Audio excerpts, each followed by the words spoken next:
So we're going to begin right now. So the reason I wanted to do this one, How to Be Alone, is I've always been good at being alone. I enjoy being alone, even as an extroverted person. I enjoy being alone. But we're at Valentine's Day, the cusp of Valentine, right? And it's a nice little hallmark holiday that we've created in our world that I've seen a lot of people really get down on themselves for not having the beloved that they want, or not having the life that they want, or not having the love which they wish to receive, and they're feeling alone. And so I figured, why not do How to Be Alone right before Valentine's Day here? What a great opportunity to do it. Hey, Jasmine in Facebook, if you'd like to join in, you can join in either right here through the behind the scenes footage, or of course, join on Zoom. But welcome on in. All right. So the reason I do these, as I did state at the beginning of this, is I am truly obsessed with the legacy of you. It is always, ever since I was a youngin, a little lad. My mom's, who's watching this webinar, can also comment that this would be a true statement. I've always loved the idea of giving other people, individuals, the opportunity to shine. I've loved taking ordinary people, getting them to do extraordinary things. I love the idea that we all have a unique fingerprint, blueprint, that we're our own little snowflakes, as some people would possibly say, right? Thanks for validating it, Mom. She wrote absolutely. And so, okay, I'm obsessed with the legacy of you. But the person that really needs to be obsessed with what you leave behind and the work that you're going to do in that meaningful work, well, it's you. You're the one that's got to be obsessed with the legacy of you. And it doesn't mean you can't have to be a leader or a manager or a business owner or a revolutionary. It just needs to mean that you know exactly what it is about you that you'd like to bring to the world. Because it's sometimes scary to say, you know what's important to me? I'm going to bring it to the world. Well, for you, I advise and recommend and want and hope that you start to obsess about that vision. Maybe you don't know what you want to be known for, but start thinking about it. Start journaling about it. What do I want to leave behind? What do I want to leave behind for the world? What do I want to leave behind for my country? What do I want to leave behind for my state? What do I want to leave behind for my community? For my immediate community, for my family, for my children. Not my children. Sorry, Mom. Sorry. All right. So be obsessed with the legacy of you. And here's the reason why I'm choosing the topic of how to be alone. And how does that fit into the legacy of you? Well, number one, living on purpose. Literally living on purpose. Saying, I'm going to live, but living on purpose. What's your purpose? Now, we're not here to talk about where does purpose come from and what's your purpose, but we are going to talk about the fact that I believe that we each have something, and maybe it's going to evolve over time even, right? And if you're on Facebook, I want you to comment as well. That's the cool thing about all this technology. I'm going to repost this webinar probably later. I want you to comment while watching this. Okay. So what's that purpose? Living on purpose. And the idea of power of intentions, there was a study done for businesses that have a higher sense of purpose for their teams outperform like businesses by 400%. What? That is a crazy statistic. 400%. So a company with a higher sense of purpose. Now, you are your own company. You are the company of you. And if you know what that purpose is, or you think you know what that purpose is, put it in the text box in Facebook Live or right here on Zoom. So the idea of living with intention, living on purpose. Imagine if a business is going to outperform another business by 400% by living for a higher sense of purpose. Imagine the power you have as an individual. And it starts with you and your unique being. And so the sense of self, the sense of self-worth is wickedly important. Wickedly important. And so I'm passing these messages on to you that I've learned over time, from whether just combined knowledge or reading, and maybe my thoughts aren't even right, but I share them with you and you to do whatever it is that you wish to do with them. So one of our guests say, Royce, I'm going to say that it was you, to aid others in achieving their vision. Well, that's probably why we get along, as a matter of fact, isn't it? You know, Jasmine says on Facebook Live, if you know your why, everything you do becomes intentional. Absolutely. You know what to say no to, right? You know what to say no to.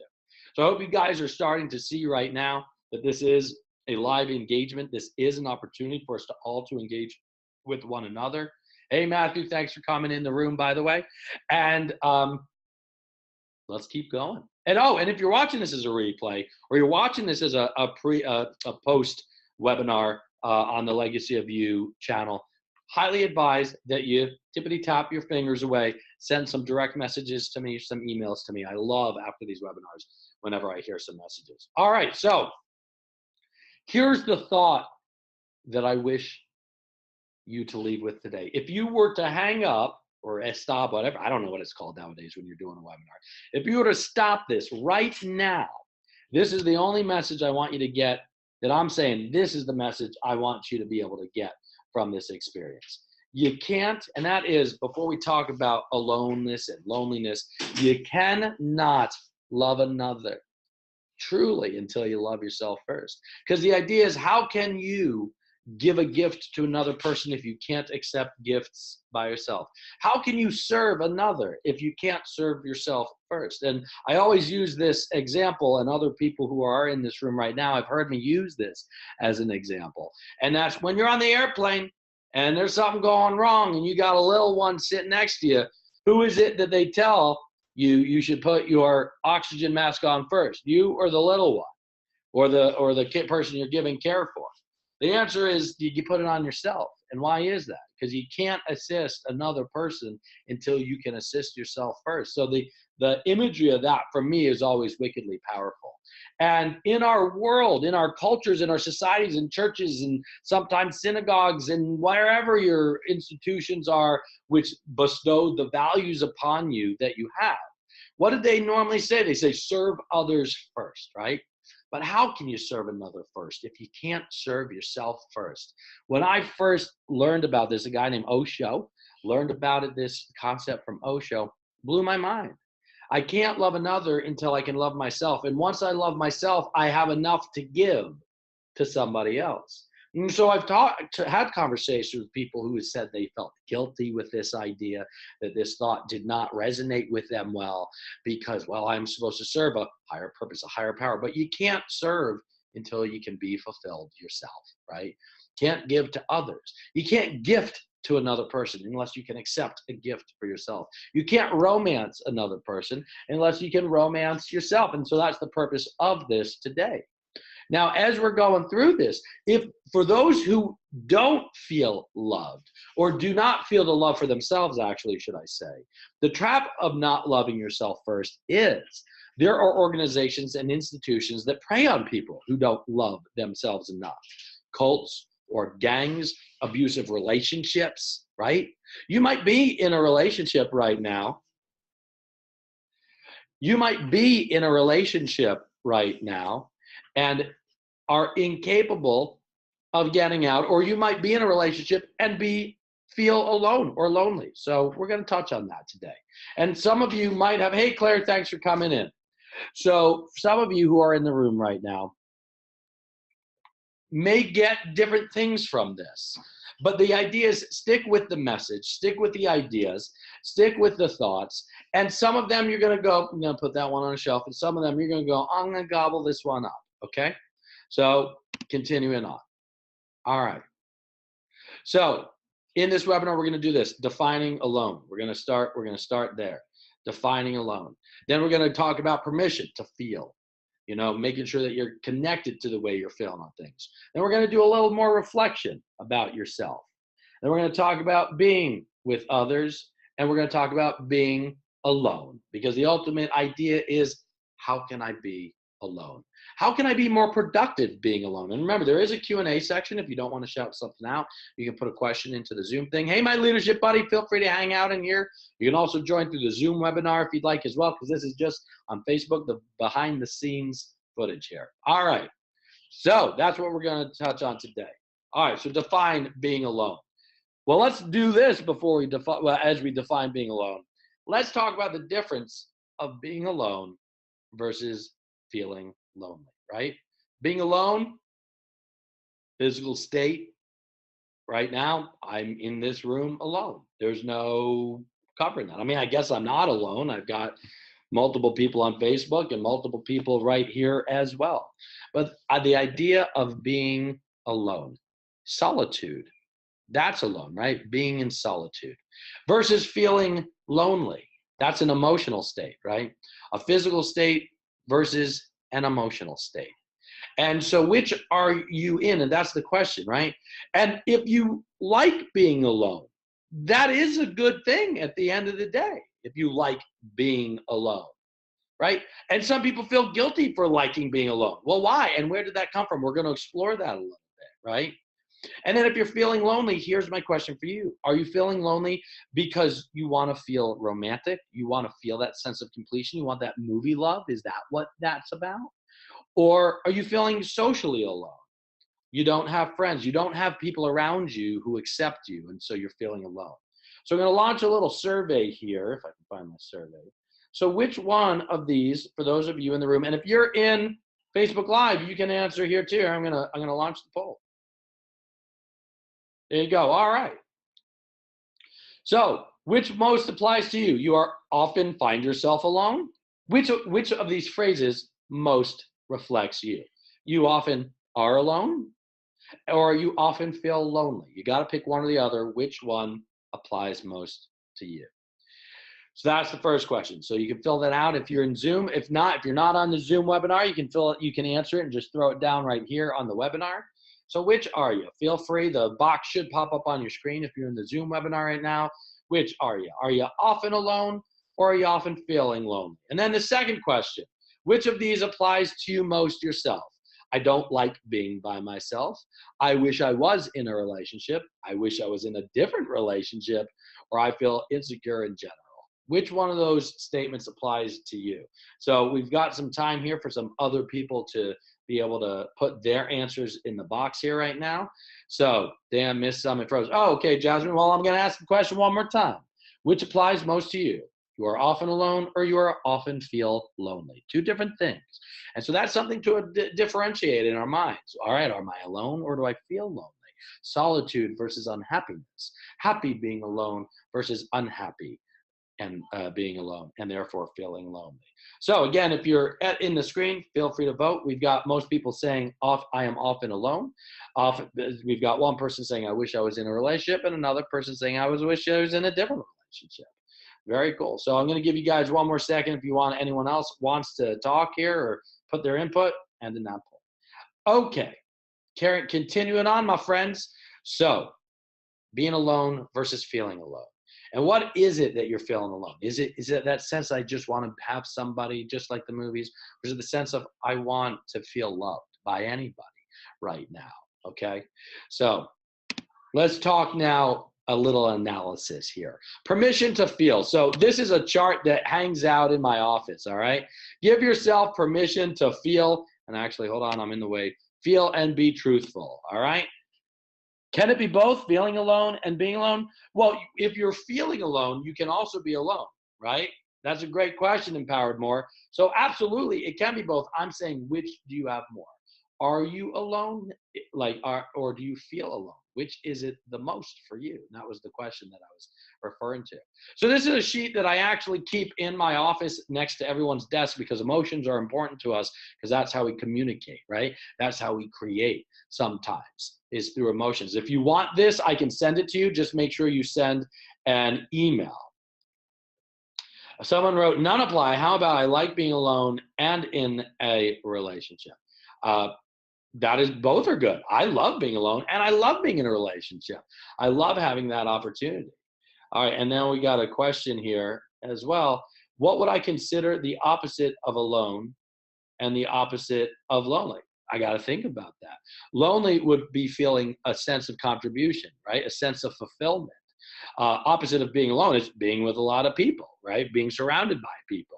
So I think I'm answering that question. You can ask me if I've answered that or not. All right. So here's the thing. As we are talking about being alone, I want you to know how you feel about being alone. All right. And so the first thing is, if you are in a sense that you're feeling alone, right? You are indeed feeling alone.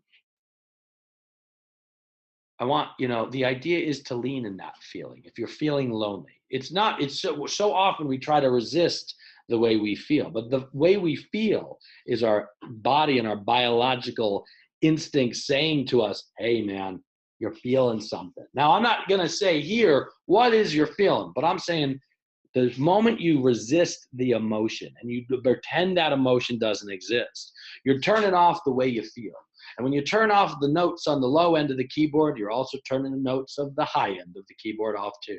For every emotion you block that's negative, you block an equal amount of emotions on the higher end until you can only play one note. So in that event that you're feeling lonely, now this is more for the people feeling lonely, not the people who enjoy being alone and you want to learn how to be more productive while being alone, this particular section here. But again, you take out of it what you want. Yep, Jenny Jones writes, what you resist persists, right? So if you go, I'm not going to be lonely, I'm not going to feel lonely, love myself, right? If you're going to force it upon yourself, it's going to persist more and more in there. So number one, it's called leaning into the feeling, leaning into the emotion, leaning into the feeling. It's something that I learned through the grieving phase, lean in, right? So number two, just allow yourself to feel the emotion. Like, be okay with feeling the emotion. You just need to acknowledge it. I'm not saying walk around out in society and out in the public crying all the time. You know, we do have to have some level of protection, or what happens? Those gangs or cults or abusive relationships find you because they go, here's someone who I'm going to prey on the fact that they are feeling lonely right now. So I'm saying, but you've got to give yourself that space to allow yourself to feel, right? You've got to give yourself that time to allow yourself to feel. Otherwise, it ends in paralyzation. Emotional paralyzation, mental paralyzation, even physical paralyzation, right? And now here's the other thought about feelings. You get to choose how you react. You get to choose how to react to the way you feel. Present would be your answer to the question. Present, I like that, right? So Sue says present. To be present is the opposite of being alone. Is that what you're saying there? Just making sure I'm understanding here. So the idea of you get to choose how you react, how you feel. You can feel lonely and then say, I'm going to do nothing about it. Or you can feel lonely and you can say, you know what? I'm not going to do anything, or I'm going to take action. And that's the premise of this. How to be alone is you get to choose how you interact. So that's it about the feelings, right? To give yourself that moment, to give yourself that time, to give yourself it. Literally, I think I even wrote it, right? Permission. I even had it right here. Permission to feel. In our world, what are we told? Stop crying, move on, right? But you know what? These bodies, our biological selves, are designed to allow emotions to flow through us. So if we don't allow it to flow through us, it blocks us. And emotions are one of the very first things, if not the first thing, in the way we process information. How do I feel about this? Jenny Jones says, giving yourself permission to acknowledge your feelings, right? Give yourself permission to acknowledge your feelings. And we're going to talk about, now that we're leaning in, now that we're feeling it, we're feeling this moment, right? Now that we have that, what are we going to do with it? How are we going to react to it? So now let's analyze the way we feel a little bit, right? We have that opportunity to go. So number one, the idea of journaling. Now I'm not saying to journal for any other sake than you could rip up, then archive. It's not about archiving. This is all about, all right, what am I going to do? I'm going to take these feelings. I need to have an outlet for them. And so there's even something that someone just reminded me of the other day called The Morning Pages. It came from the book, The Artist's Way. I haven't read that book in years, and someone reminded me about that. But the idea is, what do you do? The first thing you do when you get out of bed, generally, right? You go to the bathroom. You're releasing toxins. You get up and really, and your body is naturally saying, I'm going to release toxins. Then what a great opportunity, especially if you're feeling alone or lonely, shall I say, to release your mental toxins. Journal, write, rip it up, burn it at the end. It doesn't matter. But again, emotions are designed to be transient in our body. So first is acknowledge you're feeling a specific way. The second step is, well, let's get that out, mental toxin.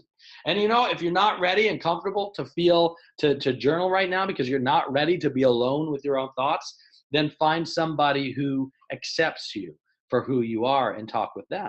The problem is, I see often with a lot of my friends is they ask for advice or they go with their problems to somebody else who does not accept them for who they are.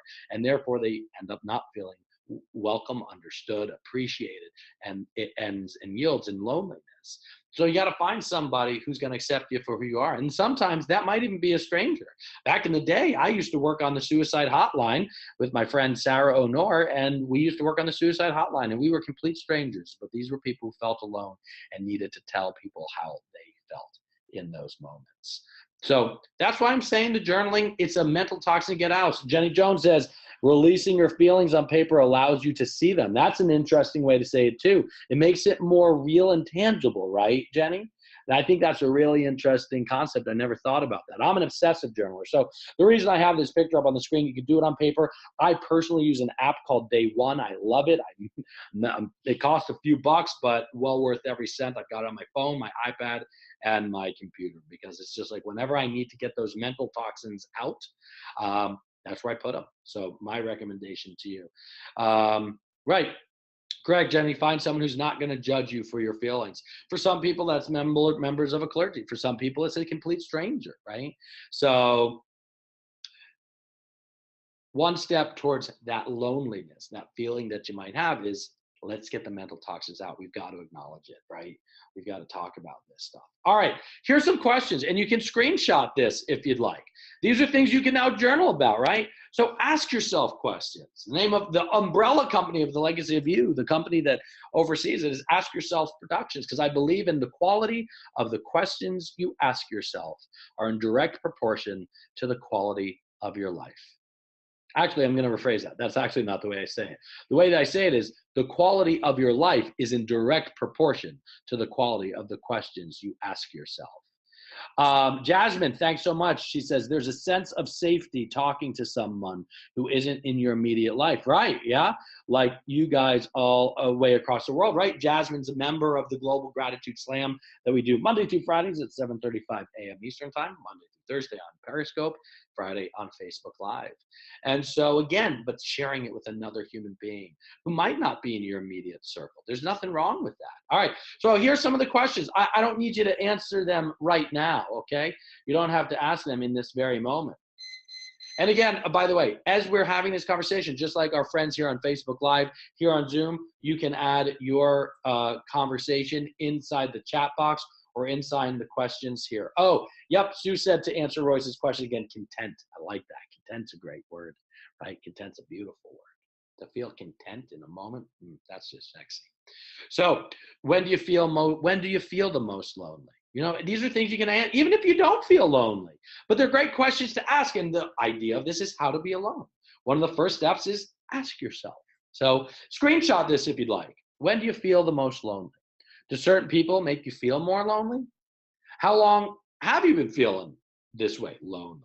What does feeling lonely make you want to do? Which we're going to come back to that question. All right. And then these are two extra questions that I came up with at last minute before launching this. And that is, what are your alone rules? Do you have alone rules? Like, I can't be alone. I don't be alone. I will never see a movie alone. I will never. What are your statements that are black or white? And I'd love to hear some of yours here in the chat section on either Facebook or Zoom. You know, if you want it to be anonymous, just put like A, you know, so I know that you don't want me to say who you are.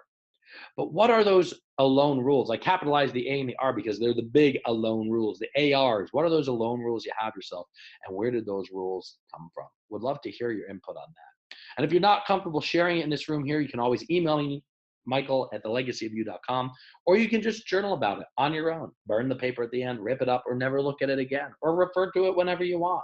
But these are the questions for you to start to understand, how do I interact alone?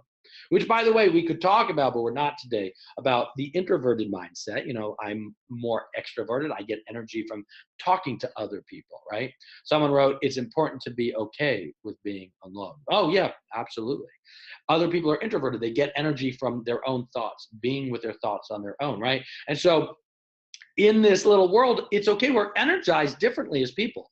I get energy. I love being in a physical sense and having my thoughts to myself, but I get energized from being around people and talking about things, hence the fact I'm talking right now to you guys, right? So Ask yourself these questions right now. Does anyone want to answer any of these questions? Would love for one person to just answer one of these questions. When do you feel the most lonely? What are your alone rules? Do certain people make you feel lonely? Or has anyone ever been in your life that made you feel lonely? I've had that in the past, right? Totally fine doing lots of stuff alone. It certainly makes people feel alone. Been feeling a little lonely lately recently because you've been stuck at home with a fever and no energy to go out and do much, right? So you're alone and feeling lonely because of a disconnection right now from other people, right?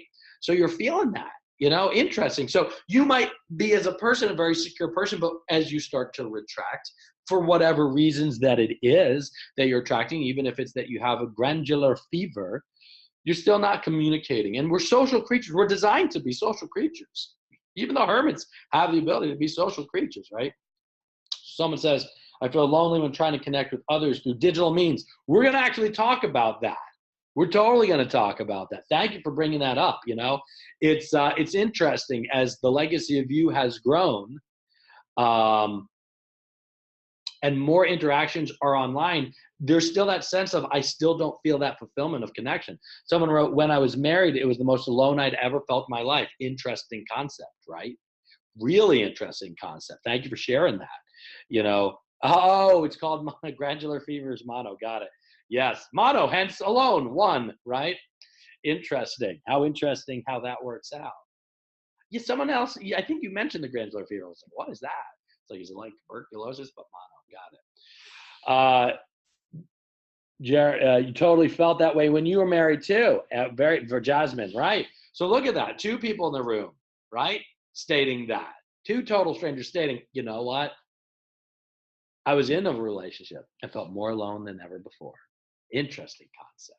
Interesting. Fascinating. And I love that we're sharing this stuff here, because in this world, to be able to share this knowledge with someone else who just might not have been introduced to this thought in the past. I think that's pretty gosh darn powerful, don't you?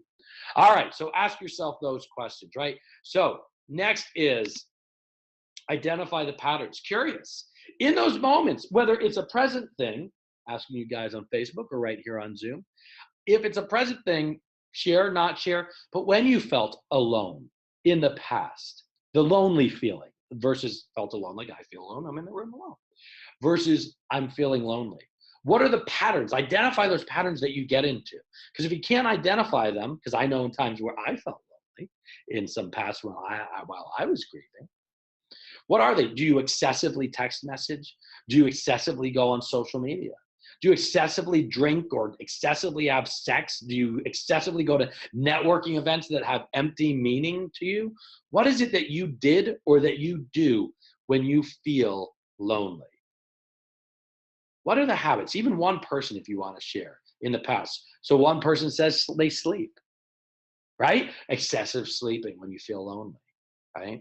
For me, it was like an obsessive dating, going out looking for validations from others. And as we started, because some of you are just coming into the room now, the premise of this, if you watch this from the beginning, from the replay, is you can't love another until you can love yourself. You can't give support to another till you can give yourself that support. Someone says, veg out, watch crap. And again, we're going to come back to that too, right? Because we have to take action in those moments that we feel lonely.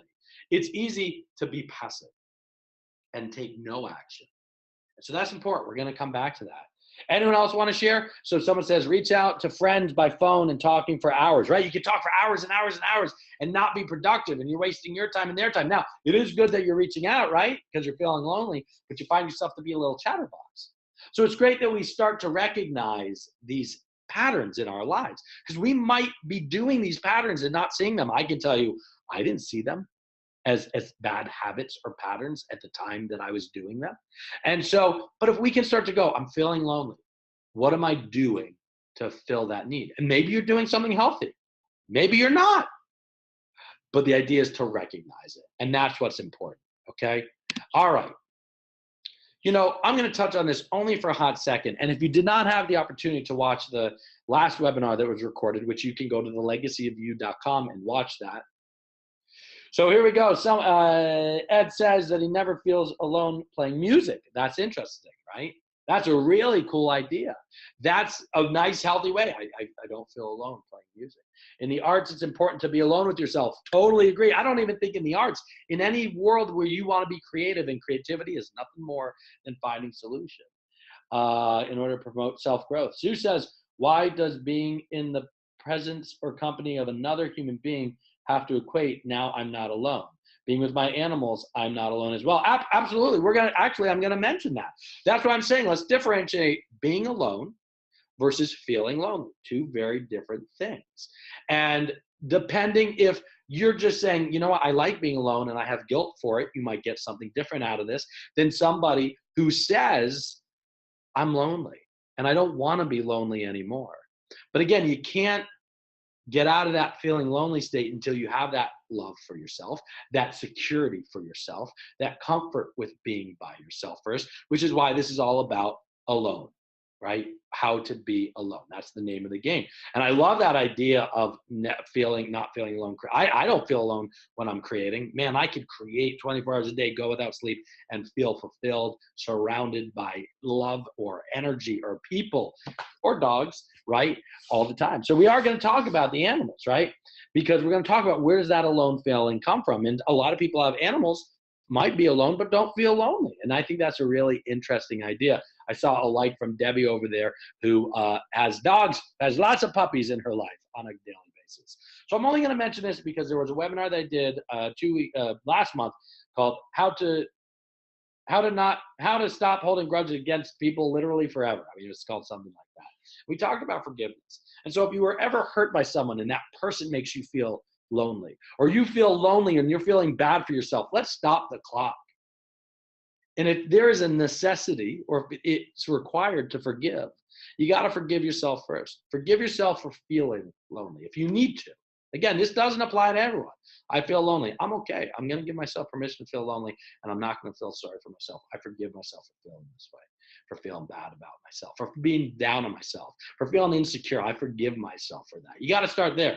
And then if another person did indeed make you feel lonely, then you can forgive that individual too. Doesn't mean you need to forgive the act, but you can forgive the person. And again, I'm only touching on that and dipping my toes just for a second. And if you want to see more about that or listen to more about that, go over to the How to Not Hold a Grudge Against People replay, which you can find on the Legacy of You YouTube or the Legacy of You website. But if you need to forgive yourself, give yourself that moment. Do it right now.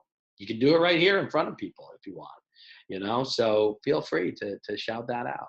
Or forgive the other person. Like I said, you don't have to forgive the act. You don't have to give trust to forgive. That's important too. So touching on that because some people, I believe that's going to resonate. All right, focus on what you do have. Because we're talking about, I feel lonely. So if you continue to focus on what you don't have, I think Jenny Jones said it before, what you resist persists. Focus on what you don't have, you're going to get more of that. I do not have a partner will yield you in more having no partner. I do not feel love will lead you to spot every moment you don't feel loved, even if you feel loved. Put the number 1 in the text box if you've ever seen someone who's surrounded by lots of people who love them dearly, but they are constantly in a state of feeling alone, unloved, even though they're getting it. Great. Yeah, Jenny Jones says that was a great webinar. Not grieving one, the grudge one, right? Oh, Claire, thank you. I just found out that your quest has always been to love yourself enough to feel content on your own. You've tried to avoid that moment all of your life as it scares you to death. Interesting. But as you said me, I found out that it is the only way to healthy relationships. And it's such a relief, right? What a relief. So Jenny Jones just put down the number 1 in there. Empowered More put the down number 1. We've seen people in our lives, or maybe it's us. We're surrounded by people who blatantly, clearly love us and give and serve and try to love us, but we do not accept it. And so those individuals do not accept it, or ourselves, we don't accept it. It's because we have not learned to accept ourselves. And how that can you give and serve and love another if you can't accept and give to yourself, serve yourself, love yourself. So yeah, the idea of being alone is being content and secure with yourself. And as people, where did these insecurities come from? A whole nother webinar on that, right?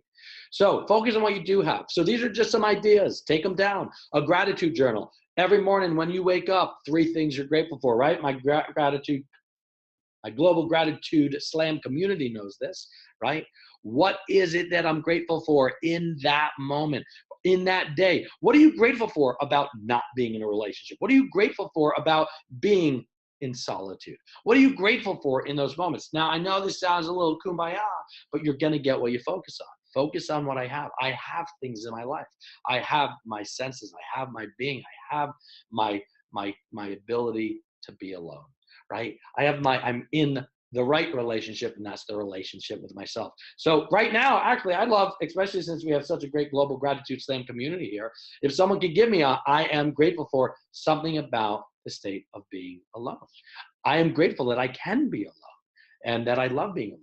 So someone writes, you've experienced peer group pressure from people who can't accept that you're happy to be alone, right? What an interesting thought. Especially, I see this a lot, and I know there's been studies done, so I'm not going to quote them because I don't know them. I've read them. But women get that a lot. Oh, you're not in a relationship. You must be unhappy. We're going to support you. No, dude, I'm happy. My friend Stephanie writes about it all the time. Beautiful young lady, talented. She's always like, I'm in a relationship with myself. I'm perfectly fine with it. And I don't understand why the world thinks that and projects onto me specific things that I feel. So, someone, what are you grateful for? Put it down right now. Being, something else to do if you're feeling lonely and you're feeling that, wow, everyone's in a relationship with me. Start saying, I'm happy that couple's in a relationship that I see over there. I'm happy for my brother-in-law, sister-in-law, this person, that person. Who are you happy for? Because once you start seeing and being grateful for the happiness of other people, then you'll start seeing it within your own life too. Because if you're focusing on, oh, they're in a relationship, they're in the wrong relationship, they're in the wrong relationship, and you're criticizing other people's relationships, that's what you get in your life. More of the constructive, criticism-based relationships that you have. Jenny Jones writes, I'm grateful for my kitty who loves me unconditionally, right? Awesome. So Roy says, I'm grateful I'm able to be comfortable being lonely, right? Claire says, I'm grateful for being able to focus on my desire and how to make my own dreams come true. And Claire, I am so grateful to hear you say that, because when we originally met, that's what you were working towards, right? And now you can be grateful for it in this moment. Thank you. Yeah, if you focus on jealousy, if you focus on envy, if you focus on lack, what are you going to get in your life? More of that. Start turning jealousy into appreciation, and you will start seeing in your own life things come to life. It'll just start happening because your brain is just focused on it. That's it. That's the only difference. It's not magic. I mean, it is pretty magical, but it's not magic. Your brain's just focusing on it. Debbie writes, you're so right. I love seeing peeps have great relationships, right? And have you ever seen somebody in an awful relationship? What do? They criticize other people's relationships all the time. They watch me and Lauren, or Lauren watches The Bachelor. I happen to be in the room, and we're commenting on the good things in The Bachelor, the relationships that do work. But if you sit down with someone who's miserable in their own relationship, you're probably going to see all the bad things that are happening there. Someone says, I'm grateful for Jenny says, I'm grateful for being able to put myself first, right? Look at all this sharing is just kick ass, guys. I'm loving it. Jasmine says, I'm grateful that when I'm alone, I can really force myself, focus on myself and what's best for me, right? You could go, oh, I'm alone. I can't, I'm nothing. No, or you can say, I'm alone now. I can think. I have that moment. I'm alone and I feel lonely. So now is a time for me to reflect. What do I need? What do I want? Right? Okay. So focus on what you do have. If you have memories that are around you, pictures, old shirts, blankets, food that's still left in the refrigerator or in the pantry that gives you a lonely feeling, you can remove them. Empowered More says, I'm grateful for financial growth while being alone, right? Isn't that neat, right? So you can say, I'm alone. And guess what? I'm able to create a foundation for myself financially or emotionally. But yeah, the physical idea is, I was doing some reading before this, and it said that a lot of people felt alone, and they were still, and when they surveyed them and polled them, they were still surrounded by memories of people that made them feel lonely.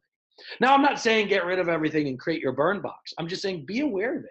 If you look at that chair or if you look at that picture, if you look at that fruit, and that drives you crazy, makes you feel lonely, while you're in the grieving process, feel free to remove it or put it in a box. But you don't have to be reminded of it every moment. So Sue says, I love the quiet, calm, and meditative space when I'm alone, right? The meditative space. And I was going to talk a lot about meditation, but I ran out of space to do that. Interesting. Ran out of space to talk about meditation. But meditation, right? Being alone. So those are focused on what you do have steps, right? So now let's talk about being with others. So if you do not like being alone, let's talk about now, how is it that you can indeed be with others? How do we get to alone? Well, you gotta, if you're not feeling company right now, I mean, you started alone essentially, right?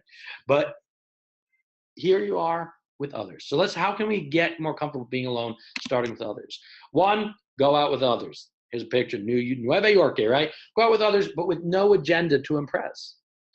Jenny Jones writes, I'm grateful for being able to have the independence and make good choices that make you feel good. Really nice. Beautiful, beautiful, right? But go out with others with no agenda to impress, no agenda for romantic love. Go out for just giving love, for feeling love from friends, from other people, right? Surround yourself by people who accept you and build parts of your communities, right? But here's the thing, and this is what I was talking about. Royce, before you said when you are feeling lonely in the past of parts of your life, yeah, no agenda. Go out with no agenda. No agenda to make business. No agenda to hook up. No agenda but to receive love from the people around you, even strangers, right? And I put a picture of New York because here's a place where there's literally 8 million residents, over 8 million residents. Yet the comment that you hear all the time is, I just feel so alone. But you're surrounded by other New Yorkers too. So go out, no agenda. Go out, not to try to impress, not to try to be the life of the party, just to go out to receive and to give. That's it. But I'm going out tonight, and I'm not looking for boys or girls or girl boys or boy girls or whatever it is you're looking for. Go out without that agenda. But Royce, what I was mentioning before for you, not for you, but for anybody. Royce had mentioned when he is in a moment of feeling lonely, that he does nothing. He veges out, right? That's the thing. You have to take action. I challenge you, if you're watching this webinar or you're here right now, if you're watching it as a replay, you're watching it right here, right now. I challenge you to go out there and find the ability to be surrounded by people, right? Do it right now. Pick up the phone, be, hey, call a few friends. Hey, I just wanted to chill. Just Netflix and chill. Just want to go out to a restaurant. Would you like to join me? Hey, gonna pull a few people together for brunch. You interested? It takes work. It takes effort. It's like me exercising, right? I don't like exercising.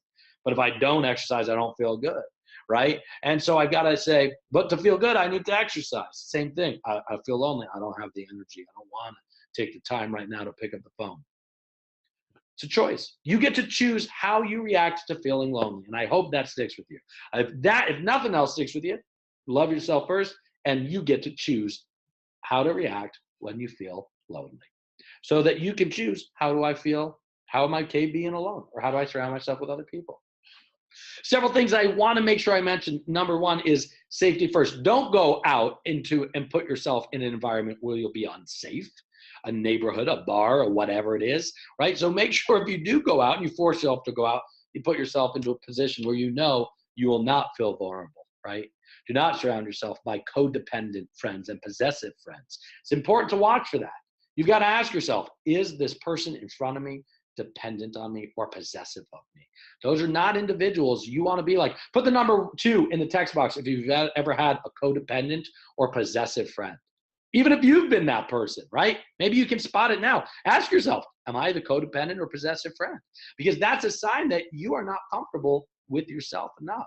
So if you do know, or you've ever met anyone who's possessive or codependent and they were a friend, or it was you yourself, put the number 2 inside the text box. Because I know people, I'm putting the number 2 in that text box right now for myself. All right. And here's the crazy thing. You still, even once you're surrounding yourself by other people. Okay, it's 9:45 in France right now, but you'll meet people tomorrow. Hey, 9:45 in France, you're just starting. Night's getting young. There you go, a 2, a 2, a 2. Lots of 2s being thrown down here, right? And here's the thing. Be aware. You might now be surrounded by people and you still feel lonely. That means you're not getting the meaningful connections that you're desiring. So that's why you've got to ask yourself, what is it that I want? What do I want to engage in right now? What's this conversation? What's this next thing I want to have? So what is it that I need fulfillment on? And again, go out without the agenda to hook up, because you got to love yourself first in order to love the others, to love somebody else. Okay. So go out. 2, this is where the pets come in, right? Find opportunities to contribute. Now, you don't have to be with others to contribute, but a pet, a plant, a fish tank, right? Go, the Future Project, got to plug them. They're amazing. It's an amazing group where you can give your time, and they're in multiple cities around the country, to be a mentor. Big brothers and sisters across America, there's organizations plentiful on this, charities that might fulfill a mission you have. Maybe there's a place like a suicide hotline, where a yoga class, right? You're giving to yourself and you're participating and giving yourself to the room as well, right? There's a great way to surround yourself by other people and do something. So there's opportunities to serve others. You serve yourself and then serve others, right? Do those things. Surround yourself. Get that feeling of contribution, because a lot of times that feeling of being alone, of being lonely, is because you do not feel significant. You do not feel like you're contributing. So how can you contribute more and more? Where can you contribute right now? Force yourself to contribute to something, right? And then here, who is it that said something about social media? Social media is not a way to stop feeling lonely. As a matter of fact, it's very easy to do the opposite, because social media, for the most part, is showing one side of somebody's life, right? What an interesting concept on this. So it's not real interaction. It's not real communication. Okay, maybe if you're doing direct messaging or something like that, but we're designed to be face to face, right? But it's easy to go on Facebook and feel super alone, because everyone's doing everything but you, but you're only seeing one portion of their life, one side. You're seeing the dark side of the moon or the light side of the moon. It depends who the person is. And so I know every time I go on, I'm always like, oh, I'm not feeling good about myself right now after going on Facebook. Now, I'm not saying don't go on Facebook. I'm saying don't look for connection in places where connection is not real in the first place, and where there's no direct communication, where there's no one-on-one, where there's no ability to riff. Text messaging, Facebook messaging, direct messaging, I'm not saying avoid it, but it's a way to hide. It's a way to avoid interactions with others. So you might go, I'm going to make myself interact. No, it's not direct connection. There's limited it filters communication. Love it. It filters communication, right? But it blocks the real opportunity to connect. I'm not saying ignore it completely, but it is not a true sense of community or self, right? So now that let's just go through it real quick, right? Now that you've done things, being with others, going out with a zero agenda, being safe, not going out to impress or get attention from the opposite sex or the sex of which you desire, right? Finding opportunities to be around others where you're contributing and you are finding an opportunity to be significant in another person's life or living organism's life, like a puppy. If you like the picture of that puppy, put the number 3 in the text box. I just love the picture of that puppy, right? Find an organization to be around other like-minded people who wish to bring the same intention to the world which you do. There you go. Got a number 3 from my mom about the puppy. All right. So now let's talk about being alone. If you truly are uncomfortable, Debbie Greenfield likes puppies. Of course, my mother and Debbie. The dog lovers, Jenny Jones, number 3. There you go. On being alone. First you just have to be comfortable, not feeling lonely. Now let's talk about being alone. Maybe you are comfortable being alone. I love being alone, even as someone who gets energized from other human beings. But being alone. Start in places, if it's not comfortable for you, start acknowledging your feelings in places where it's okay and socially acceptable to be alone. In a library, in the bathroom, in a changing room, during meditation. These are places where it's expected that you're alone. Start there and ask yourself those questions. How am I that I asked at the beginning of this webinar? How am I feeling right now? Why do I feel that way? You know, because I don't know very many people. I actually probably know a few, but I don't know very many people who'd rather be in the bathroom with other people. So start in places where you need to be alone, where it's okay to be alone, right? Maybe anyone else, listen to another place, yoga class, right? Well, I mean, I guess you're actually with other people, but you are alone, right? Where's somewhere else where you might think where it's socially acceptable to be alone, where even someone who's uncomfortable being alone might feel. Yeah, you're alone on your mat, right? You are, even if you're with the group, you're alone on your mat in that moment, unless you're doing some sort of partner yoga or something like that. All right. So that's the first step. Two is get busy doing things alone, but be busy doing active movement, not passive. Sitting on a couch, eating from the fridge, eating that tub of popcorn. Get busy. You know, I just pulled two pictures: run, paint, build a puzzle. Do something that's mentally challenging. Go for a walk. Do something that's mentally challenging, right? Sudoku puzzle, whatever it is that will keep your mind occupied and busy. Because if you're sitting alone, feeling sorry for yourself, feeling bad, what are you focused on? You're focused on being alone. Debbie Greenfield says shopping. Yes, I agree, and this is why you and Lauren get along very well. As long as shopping is not a vice to fill the loneliness. But going shopping, I love going shopping alone. I could hang around a shopping mall all day and not even buy a thing. But the idea of just feeding my mind with other things. But do things that make you happy, right? Do things that you've wanted to do for a long time, but haven't found anyone to do it with. Go alone, a cruise, a vacation, a trip, a hike, whatever. Sitting in the park, walk to the park, right? There you go, Royce. And then another thing you can do, and this is just an awesome thing. Oh, and then being the best version of yourself. Meant to say that too, right? That's what this is all about. You're taking the time right now. You might be alone. I'm not there. We're not really communicating all that much, right? I put a sentence down or two. But find things to better yourself. Read a book, go to a seminar, go to a class, watch some TED Talks. Better yourself. Obsess about the best version of yourself, because all of this, again, comes back to the legacy of you. Being okay with being by yourself gives you the opportunity and the space to be with your music, your creativity, your spreadsheets, whatever it is you want, and create more by being in that comfort zone. And then the last thing is change your surroundings. Because as you change your surroundings, time starts to slow down because you're processing new information. Debbie goes, I love the TED Talks, right? Watch the TED Talks a lot. Walk a new path to work, drive a new path to work, go to a new town, a city, just for a day, by yourself, alone, because your mind is going to be taking the time to focus on all this new sensory experiences there. And now that you're in that place where you want to feel a little more community-wise, you can do that. Jenny says, when I was married, I used shopping as an escape for my loneliness. I look back now and see how sad I was, right? But I'm not saying it could be either. All of these things. I've seen people physically go run themselves, literally exercise themselves to death, right? Exercise themselves to death in the moments of feeling lonely, because it gives them something to do. So there's a balance in everything, right? Debbie says, purge, get rid of stuff, clear that clutter. That's what I'm talking about. Get rid of that clutter. You got emotional clutter, get rid of the actual clutter too. So now let's talk about the continuing journey of you, all right?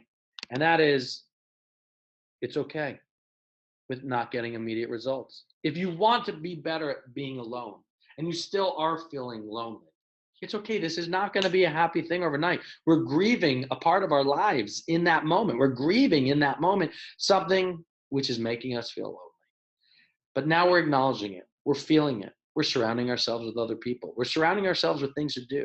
We're going to places where we may feel alone in a moment and feel that contentment. And that moment's going to come where you go, I'm okay walking home right now alone and not bringing someone with me.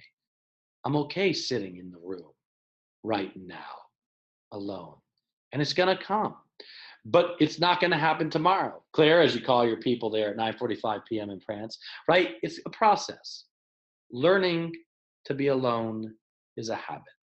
Learning to be content with yourself is a skill.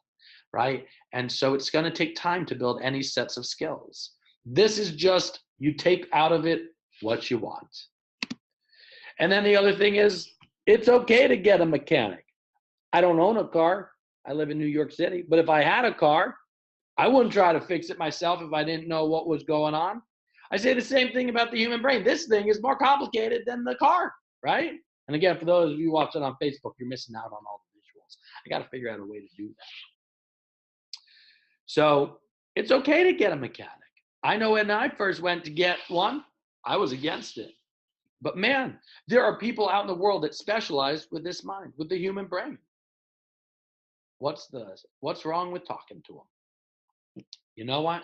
If you're not able to get the results yourself, find a professional. Find someone who will help. And it doesn't mean you need to have even money, right? There's even something now I saw on the subway. You could talk to a therapist over text or over FaceTime now. So the idea is, in the event that the car ain't working, the engine ain't working, find a mechanic who knows it better than you. And this is all about the legacy of you guys. Oops. And this is all about giving yourself the space to focus on what you want to leave behind for this planet, for the universe. Even a personal coach, right? Personal coaches, this is how I could sort everything out. I don't know what you mean, but clarify that. I want to hear what you mean by that. Right? But give yourself the space to focus on you. It's when it's just you, just your thoughts. You got the ability to create some amazing things, and then go out and recharge yourself and go out in the world and give to others. But you got to start inside. You got to start by saying, got to love myself first. Stop this whole, I got to serve someone else. I got to serve a higher power. I got to serve yourself. And then you can serve your higher powers. You can serve your community. You can serve your significant others. If you are in a relationship, you can still be alone. And I advise it. I love Lauren, and I love our alone time that we have with one another. Oh, because you have a mechanic, right? Because you have a mechanic. Got it, right? I had to go to one multiple times. And then I started going, I get it. I'm starting to understand my thoughts and patterns. Have someone help you with that. So guys, we are at time, and I would love the opportunity to thank you. If you have never, again, even if you're watching the replay, my address is michael@thelegacyofyou.com. That's the phone number to my office. If you, any of these topics that we talk about, holding a grudge, being alone, pursuing passion, really good loyalty-based sales, I'm willing to talk to any audience, anytime, anywhere. Let me know where they are. I'm obsessed with the legacy of everyone out there in this world. I'm glad you liked that webinar, Mom. Said excellent webinar. Oh, and that's another thing. If you're feeling alone, go to family. The family that makes you feel appreciated, right? Don't go to the family that doesn't make you feel appreciated. You know, got to remove those people. So my question for you guys is, what's one thing you got from today's, thank you, Claire. What's one thing you got from today's webinar? One thing, whether you're on Facebook or you are on Zoom. Facebook, remember, you're behind the scenes. That's why you're not seeing everything that you want to see. What's one thing you got from today's webinar? One thing you're going to walk away with, even if it was just an idea, an aha moment. Maybe you gave yourself a reminder just by giving yourself the time to think about solitude, sanctuary, alone time. Separating alone from being lonely. Yeah, important, right? Going out without an agenda. Love you like that too. Yep. Once you can go out without an agenda, I think that's pretty powerful, right? Just to be with people. That's it. Anyone else? What's the last things you got? What's something you're walking away with today from this? So again, my name, for those of you, if you've never really met me before, my name is Michael Ian Cedar. You can check out more of the work at thelegacyofyou.com, The Legacy of You on Instagram, The Legacy of You on Facebook, and absorb yourself with more of these thoughts that are going to help you bring more of you and more of that voice that's here, out into the world. Interesting comment about social media, to stay off social media as much as you do, that you're incredible, and you're thankful that thankful that I'm your son. And I am thankful that you are my parents. Exploring environments, jumping in the car and going a new route. Oh, people on Facebook are just going crazy here. The importance of looking, garner yourself first, not necessarily, loving yourself. I'm assuming you meant loving yourself first, not being selfish. No, you've got to be. Let's stop. You can't. What's wrong with being selfish? What's wrong with being selfish? You know, the question is, who in the world told you selfish was a bad thing? Why can't you love yourself first? I don't think you could really love another if you're not selfish first. Perfect timing for you as it echoes exactly what you're enjoying right now. That's beautiful, Claire. Being selfish, the ego keeps us alive. It does. The importance of working, Sharina, working on yourself in order to help others. It's an amazing concept. And I'm going to leave you with this thought, and this is the last thought that I end with. If you have a still pond and you throw a rock into that pond, there's the analogy of ripples occur.